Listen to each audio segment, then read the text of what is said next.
Hello, and as always, thank you guys for tuning in to the adventures of D-Webb Enterprises LLC. Today is Wednesday, January 5th, 2022, and on today's video, I'm basically going to tell you guys about my experience with the app Taskers by TaskRabbit, and basically just tell you guys about the sign-up process, how I found out about the app, and just my overall thoughts on it. So again, there's two different apps. There's the Taskers by TaskRabbit, and then just the TaskRabbit app. I'm just going to do the TaskRabbit app first because it'll be quicker and I can just tell you the most I know about it because that one I don't do. So basically, it's all owned by IKEA. As far as I know, the company was created in 2008 out of Boston, Massachusetts. At that time, IKEA didn't create it, somebody else did. And as far as I know, it wasn't actually an app at that time, it was just a website. Basically, did the same thing as the app, but it was way less modernized and basically there's still a lot of bugs and quirks with it. But then somewhere along the line, IKEA bought it and they put more money into it. And I don't know if they bought it before or after the app was created, right around 2013 it was created. So it took from 2013 to 2015, from my knowledge that I've read, for them to like really modernize it to what it is to this day. So I don't know if IKEA bought it prior to all that being done or during that process, but I just know IKEA owns the company now. So again, I'll just talk about the TaskRabbit app first. So basically, if you have work you need done on your house, or there's a lot of other odds and ends jobs, you can have people go grocery shopping for you. I'm not going to go through the whole list because there's like 40 to 50 different things you can get done. But basically, if you need work done, you're trying to find people to do the work for you without just going on Google and dealing with a bunch of ads and stuff, this is a perfect app for you. It's called TaskRabbit. So you just download it, you put in some general information. Don't know exactly what all you have to put into it to get somebody to be able to come, but I'm sure you have to put your address, your name, like just general information. And then once you do that and you have the app profile, you just log in and then it'll show you the list of all the different types of work you can get done. And once you find a category that you need work done in, you just click on it.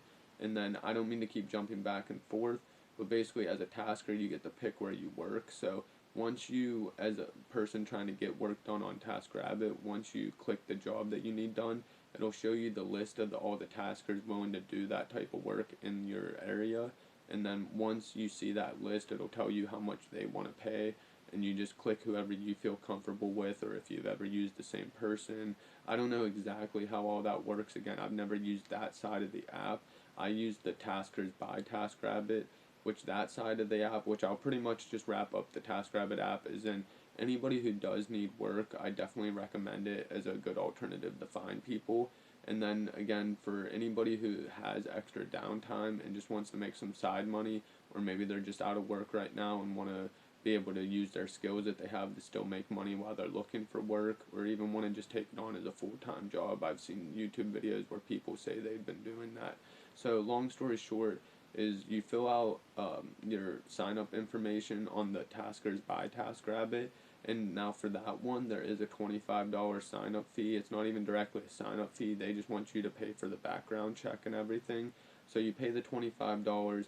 If approved by the I'm sorry, if you are approved after the background check, then you can then fill out the information and you give them all your general information before the background check, but then you go more in depth and give them your bank account and other info. And then after you're done with all that, you can then go through the list of, like, again, I said there's 40 to 50 different things. You go through the list of all the different skill sets you could have or different jobs you could take on, and you fill out as many as you want, whatever you feel comfortable with, which I do recommend.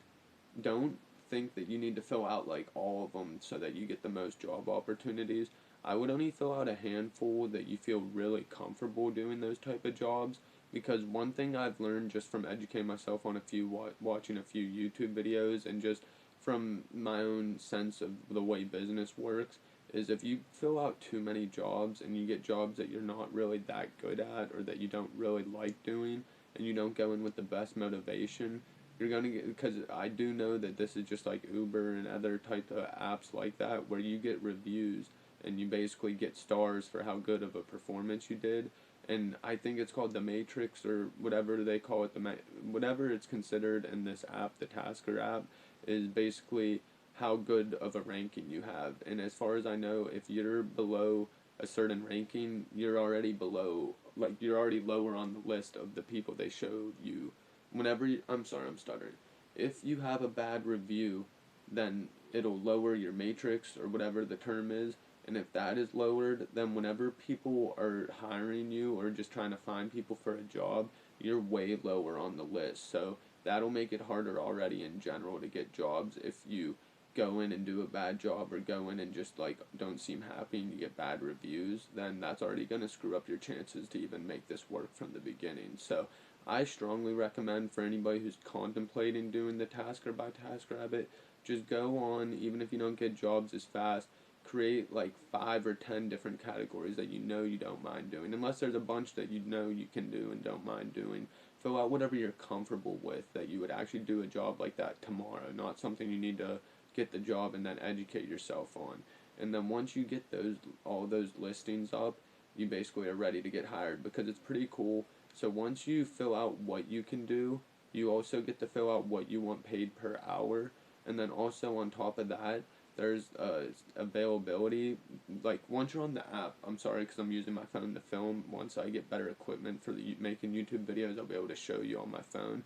But whenever you're on your phone using it, there will be a part of the app you can click on, and it'll basically say availability, and it'll show you like a calendar, and you can mark whatever days a week you are available and whatever hours. Now again, they don't let you work like overnight. I'm pretty sure it's from like, I think it was like 7 a.m. all the way until 11 p.m. So it's still most of the day, over 12 hours that you could work. And again, don't quote me to a T on the hours I gave you, but I know you can't like work at 3 a.m. or anything like that. That's not available on the app. But you can pick your schedule Monday through Sunday, whatever days you want to work, whatever hours you're available. And then once you do that, that's whenever you can start getting, it's called tasks, but you basically get messages on the TaskRabbit. Your app as the worker is going to be Taskers by TaskRabbit. I keep mixing up saying TaskRabbit. But you'll get tasks on your Tasker app, and basically that's whenever you accept it and you have the job, and then you can go and actually make money. So I have to say, so far I did one job. It was a yard job. I really didn't mind it. It was really cool because, again, the only fee, as far as I know so far, is the $25 the sign up fee for the background check. And then I did read or hear on a couple of the YouTube videos I watched that they do take 15%. So I'm still waiting to see. Obviously, for the job I did, it didn't show that it took 15% yet, but I don't know when I actually get paid, because it takes 4 to 5 business days once you complete the task to actually get paid. So we'll see what happens with that. But you do also get tips, and the tips are 100%, so that's pretty cool as far as I know. So you lose 15% on the actual hourly rate wage, and then you get full tips, which, again, I know that sounds like it sucks. Yeah, they take 15%, but you got to look at it as they're helping you find the work, so they need to make profit somewhere along the line. Because if they just helped you find the customer and then there's no charges for you or the customer, then they're not making any money. It would be a waste of anybody's time that was a part of the company. So I get their concept where they need the 15%. I don't know what they charge the actual person getting the work done on the TaskRabbit app. So there might be more fees involved than just the per hour rate. They might make money off both sides. I mean, you got to think Ticketmaster, Uber, Lyft, StubHub, all those websites do the same thing. And it's just not for work, it's for whether it's tickets or whether it's for a ride. It's the same concept. They all take their percentage because that's where the website makes their money, so that they can have a customer call service team, and so that they can do other things just to help the website. And one thing I want to throw out too, this is not a sponsored video. I don't obviously get nearly enough views to even get a sponsorship video. No, now maybe I could skyrocket one day, but this definitely isn't a sponsored video. This is just me trying to help anybody else who wants to be their own boss and find ways to make extra income while either trying to grow their own business, or even if it's just somebody who's trying to make some extra side money while doing their 9-to-5 job, and being their own boss isn't for everybody, but it's always nice to make some extra money. And I would definitely suggest so far this Tasker app, because I'm not going to go into my exact payments and everything, but I already made my $25 back off the first job. Now, to go back into the experience of getting the job, now, again, today was Wednesday, January 5th, 2022. So I created the account on Tuesday, December, sorry, I have my notes, I just want to make sure. Tuesday, December 28th, 2021. And I created my account pretty late. It was like 8 o'clock. So I was actually surprised. The background check only took like less than an hour, maybe like an hour and a half at most. But I did it, and then I was able to fill out all my other information by 9 o'clock. Because you gotta do the background check, then give them all your general information and with the background check, and then basically you gotta just do a bunch of information about what you can do. And once you do all that, you're again able to get the job. So it was pretty cool. I was able to get the job technically by Tuesday the 28th. I was able to already be accepting jobs, but it was late at night. I didn't expect to get any jobs. I didn't honestly expect to get jobs for a few days because I also only was putting my availability for a couple of days in the following week because I just wanted to learn more about the app before I went and took on a bunch of work if it was even going to be that way. Because I'm from Pittsburgh, Pennsylvania, and when I first signed up, I didn't know it was actually based out of Boston originally. Not that that means that's where most of the work is done on it, but I just wasn't sure if my town would even be known for using it often because I don't know how many people constantly are on there looking for work, so I didn't know how much it would really benefit me, but it was really cool to get a job the very next day. So how that works is you basically get a message, like an email kind of pop up on your Tasker app, and it will say, hey, you have a client or you have a task that's available. I'm sorry, it doesn't say you have a client, it says you have a task, because what it's called is tasks on, because you're a tasker, so you get tasks. So basically, it'll notify you that you have a task, and you have to accept the task. But I strongly recommend this. Before you accept it, you can message the person just to make sure you don't get into something you can't handle, or just to make sure the job fully, because you get a description of what needs to be done. So just to make sure that you're not going to get into something you don't know how to do, or just to make sure that you know exactly what you have to do, I recommend messaging the person, and either you can ask them for photos or just make sure to get a full understanding. If anything's a little fuzzy in the description, make sure you know everything you have to do with the job, because again, it leads back to like you have reviews on the app, so if you get bad reviews, you're definitely going to hurt your own chances of getting future jobs. So that's why it's not going to be worth it to take on every job you get thrown your way if it's something you can't do. So be careful when you're signing up to make sure you don't put on jobs you can't do, and then make sure that you know exactly what the job is that you're going into. So my first job, again, I got it. So I signed up on the 28th. I could have took jobs on the night of the 28th, not for that night, but I could have took future jobs, but I didn't get anything. And then it was the next day right around noon. So it was Wednesday, December 29th.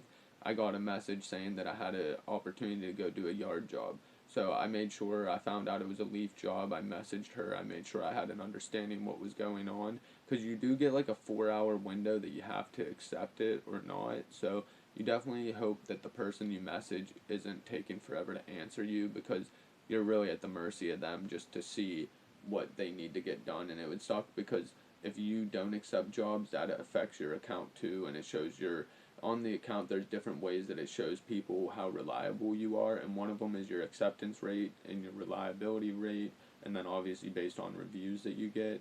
So if you don't accept things, it hurts your reliability rate. So whether the customer knows why you didn't accept it or not, it doesn't matter. It just shows that you're not as reliable.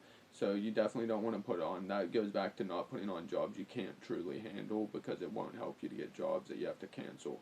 So one other thing is that it's cool. You get to pick where you're willing to work. I think it gives you up to like at max a 500 square mile radius, which is a pretty decent area. I thought it was actually going to be bigger than it would have been when I was drawing on the map. It's cool. It pulls up a map of your area, and you get to just draw a circle with your finger, like as if you're highlighting it, and it just pops up that's where you're willing to work. So you can obviously pick your home as the central area and try to make as big of a circle around that, or if you know your home's in one area but you like the area is more toward one way, you can make sure your home's at the corner and it goes left ways or right, whatever you want to do. Or maybe you don't like working where you live, so your circle's a little further over, not having your hometown in it. So it's cool that you get to pick, and then that goes back to at the beginning, like I was saying, when somebody hires you for the job, that's how they know who's willing to work, because you picked where you wanted to work. So it all around it seems to be a pretty good app, whether you're the one trying to get work done or the one doing work. Again, within one job, I was able to already cover the $25 that I had to pay for the background check. Now, that's not kind that they're taking 15% out. I'll still make over the $25, but it definitely kind of stinks that they do that. I don't know when they do it, if it's when you get the payment, or I'm sure it'll be I'm sure it'll be before it hits my bank account. The 15% will be taken out. But again, I got one more job. Now, I'm going to make more videos about this. Hopefully you guys keep tuned with me. I appreciate anybody who watches. But I got one more job that was meant to be for today. But I guess they needed me to help them move a dresser and do other things. They have an Airbnb, a house that they want to turn into an Airbnb. And they're about to have some people stay, so they need to prep it. And the problem was, I don't know, I guess they said a delivery truck didn't come until way later. So they just asked if I could come tomorrow afternoon. I said yes, and it's all through the messages in the app, so hopefully they can't penalize me at all. I'm not sure how this will work, but I'm just going to show up tomorrow, do the job, and then build them just like I did the first one. Because once you do the job, it basically says, what does it say? Send a quote or send a receipt. You will understand what it means. Once you do the job and you click on the job, it'll basically say, like, give receipt or whatever, something very similar to that. And that's where you get to mark how many hours you worked, and you get to mark if there was any extra materials you had to buy. But if you're ever buying more than $100 worth of materials, you're supposed to contact the app anyways to make sure that everything is okay on you and the other person's side, to make sure that it's okay, so you don't end up buying hundreds or thousands of dollars of hundreds or thousands of dollars worth of materials and supplies, and then for some reason not get paid. So I recommend anytime that you are going to do that, definitely go through the app if you're already using the app. So again, that just leads back to one more thing I want to say, is you're really not supposed to advertise yourself, so to say. Like, if you own your own handyman business or your own company, you're not really supposed to go and do work for people and then tell them not to hire you through the app. That will get you banned from the app. But my way around that to suggest what to do is, plenty of people who own their own business, whether you're a handyman or a painter or whatever you're doing on the app that you also do as your own business, just make sure to have magnets on your car, like those big giant magnets that say your company name with your phone number. Maybe even wear a shirt or a hoodie with your information on it. So there's so many different ways to make sure to advertise yourself, so that they know you have your own company, and so that maybe they will call you without using the app. But I wouldn't go up to them and just give them your card or just ask them constantly to not use the app, because you will get yourself banned. And the biggest reason you're probably on the app is because you're trying to find customers, same as me. I'm a young entrepreneur who's just started his business last year. So I still need to find more customers. So I don't want to screw up my chance of being able to find more people, because I was trying to get away from using the app within the first couple people I found. So I just strongly suggest, if you're using the app, just be appreciative that you're finding work through it. Just do it through the app. Again, market yourself differently. Just have magnets on your car with your thing, t-shirts, whatever you have to do. Just don't go up to them. That's all I can suggest. I don't mean to repeat myself. I want to look down, just make sure I said everything I wanted to. So yeah, everything went good with the first job. I recommend doing it for anybody trying to find a little side hustle or just make extra money on the side. I don't recommend full on quitting your job and signing up for this expecting it to work. Now, if you do it for a few months and you profit, then it's different. But again, I'll keep you guys informed, keep you up to date with what I'm doing. Please like, share, subscribe. That's one of the hardest things. And let me know what you guys are interested in hearing about. Thank you.